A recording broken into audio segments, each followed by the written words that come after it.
Identifying the inventive concept. How do you identify the inventive concept? When you are presented with an invention, either the physical invention by the inventor or the description of the invention in an invention disclosure form, how will you identify the inventive concept? Now, there are ways to do this. One is the problem solution approach, and we will be basing our lectures based on the problem solution approach. By the problem solution approach, we focus first on the problem that the invention solved, because you would expect that if you have something that can be termed as an invention, which is new, which involves an inventive step, and which is capable of industrial application, then you could expect that the invention did solve some problem. And in fact, one of the determinants of inventive step in various jurisdictions, including India, is to see the problem that was solved by the invention, and if it solved a problem which was not solved before or not solved effectively before, then the patent office will presume that there is inventive step. So what do you focus on? Do you focus first on the problem or do you focus on the solution?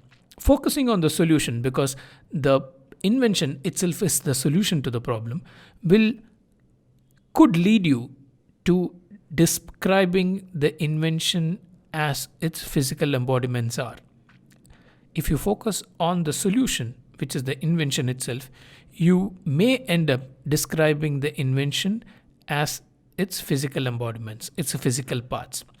Whereas if you focus on the problem, the chances of you elevating the invention to a concept are much better. And there are reasons for that. So, to conceive the invention as a concept, you need to focus on the problem, because if there are small variations or improvements to your invention which other competitors can come up with, then if you had focused on the problem, then you may say, or you could argue, that the variant or the improvement solves the same problem which your invention is directed towards. And since you have claimed the invention as a concept, you could say that you had already envisaged that little improvement or variant into your invention, and the chances of you, or your chances of able to stop that person, could be on the higher side. So we focus on the problem first approach.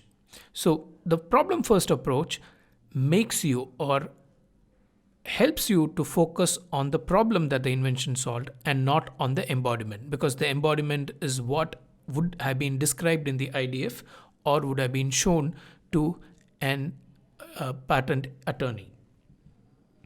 So the good invention solves a problem that others did not. It differs from the prior art and corrects earlier mistakes. So what you need to ask is, ask not what the invention is, but ask what is the problem that the invention solved. Now this will help you to look at a concept before drafting your claim. Now there are different approaches to drafting. One approach is to draft the claim first. So you look at the invention, describe it. So you first draft the claim and then you fill in the descriptive part. The other approach is to draft the description first. The description is first drafted, and then from the description the claim is done. The claim is kind of crafted out of the description. Now the advantages of drafting the claim first is that the claim would be for a specific embodiment. So if you draft the claim first, then you could broaden the claim. For instance, if there is mention of glue in the invention, you could broaden it to different types of glues. You can use a broader word like adhesive, and the limitations removed to the claim as broad as the prior art allows. So you can look into the prior art and see what are the limitations, and you could remove those limitations as far as the prior art will allow you to do that. And the limitations should aid in distinguishing it from the prior art. So all the limitations that you add in the claim would be with the purpose of distinguishing the prior art. So the advantage of drafting the claim first is it allows you to elevate the invention to the level of a concept. So you first draft the claim and then move towards the description.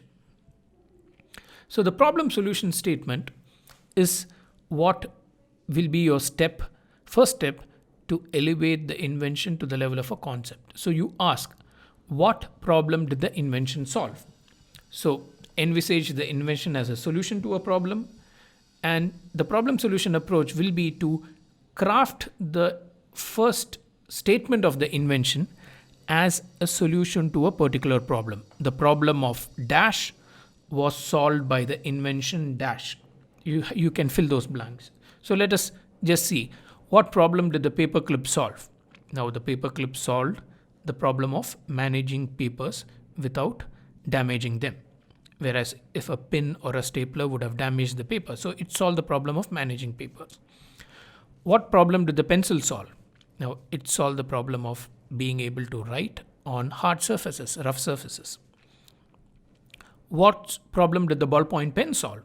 The ballpoint pen solved the problem of your ability to write with a container which could store ink. Now let's look at the ballpoint example in some detail. Now there is a patent for the ballpoint pen, one of the early patents, and the patent which is described here, you can see the figure, it's an 1888 patent. This for the ballpoint pen. Now there are certain features in a ballpoint pen. For instance, there is a cavity where the ink is stored and the cavity regulates the ink flow. There is an aperture for holding the ink, which is much different from the prior art. If the ink, if you look at pencil to be or crayon to be a prior art for the ballpoint pen, then there is no aperture for holding ink, and there is a spheroidal marking point. There's a spheroidal marking point, what is described as L in the drawing, is another feature of the invention. Now, how do you decide which would be the inventive feature for this invention? Is it the capacity to regulate ink flow? Is it the aperture for holding ink, or the spheroidal marking point? Now, it's easy for you to identify the inventive concept if you ask yourself the question, what problem did the ball pen solve? The ballpoint pen solved the problem of writing on rough surfaces, because you could not write on rough surfaces with a fountain pen. Let us assume fountain pen was the earlier prior art for this invention. The fountain pen could only write on smooth surfaces, paper. But a ballpoint pen, you could use it on rough surfaces like cardboard and on other surfaces as well. So this problem was solved by the ball pen. Now you ask yourself, what is the most critical feature for solving the problem of writing on rough surfaces? Now you will conclude that it is not regulating the ink flow, it is not the aperture for holding ink, rather it could be the spheroidal marking point. So expectedly, the claim for this pen was simply a pen having a spheroidal marking point. Now, the focus of the spheroidal marking point comes out of the problem the invention solved. So the focus should always be on what was the problem that the invention solved and what feature of the invention went to solving that problem. And you claim that feature as an inventive feature in the claim.